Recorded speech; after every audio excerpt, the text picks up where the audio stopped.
So first to the Taylor Award, which was established by the staff at the Boston Globe and members of the Taylor family who published the Globe from 1872 to 1999.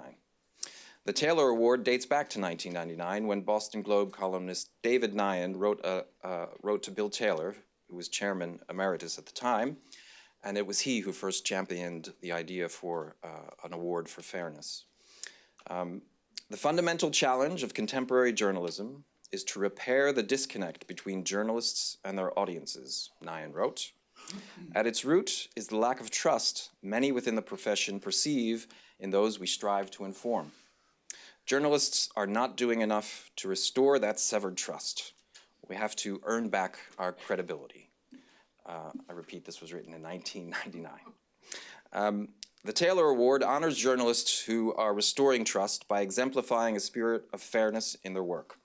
We present the award today in the room, named for Bill Taylor's father, William Davis Taylor, who was publisher of the Globe from 1955 to 1977. And we're honored to be joined today by a member of the Taylor family, Steve Taylor. He was executive vice president of the Globe from 1993 to 2001. And also by Tim Leland, who was a longtime editor with the Globe and was instrumental in the creation of this award. We are grateful to them and to the Taylor family for their dedication to journalism and the fact that they counted the Nieman Foundation among their core interests. So first, I'd like to recognize this year's two finalists. The first is ProPublica's Unprotected, published in collaboration with Time magazine, in which reporter Finley Young and photojournalist Kathleen Flynn revealed that a highly lauded American charity operating in Liberia betrayed the very girls it was supposed to keep safe, concealing rapes by a prominent man who worked for the charity. To ensure that the story reached as many people as possible in Liberia, and many people there are illiterate, the team produced a feature-length documentary and distributed that for free online. The story also inspired a protest movement in Liberia, where "We Are Unprotected" has become a slogan under which Liberian women continue to campaign for improved laws and protection systems. Please join me in congratulating Kathleen Flynn for ProPublica's work on Unprotected.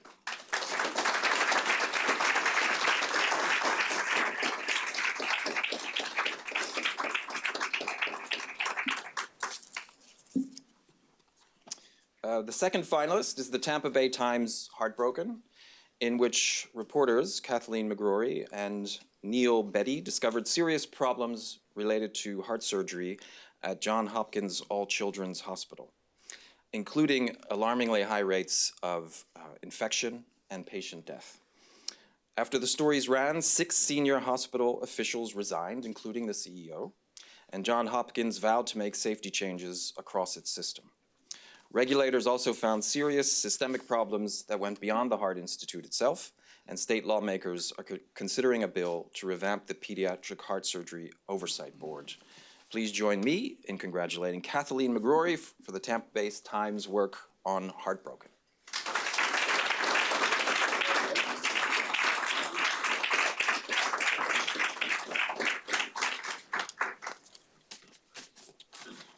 Now to the winners of this year's Taylor Award, Zachary Mider and Zeke Fox of Bloomberg News, for their investigation, Sign Here to Lose Everything, about predatory lending practices in the cash advance industry.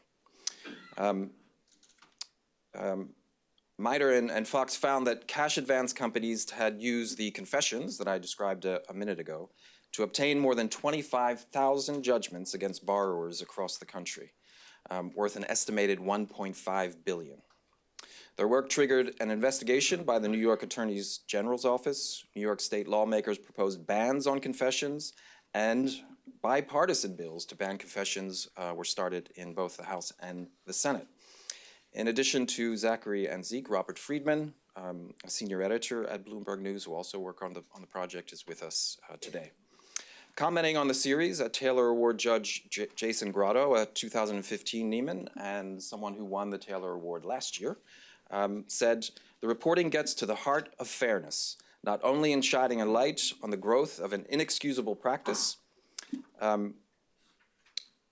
but also in the way the stories were reported and conveyed to readers, drilling down into the slimy origins of confessions while taking pains to track down practitioners to call them to account. Please join me in congratulating Zach and Zeke on their Taylor Award win, and they'll say a few words about their work.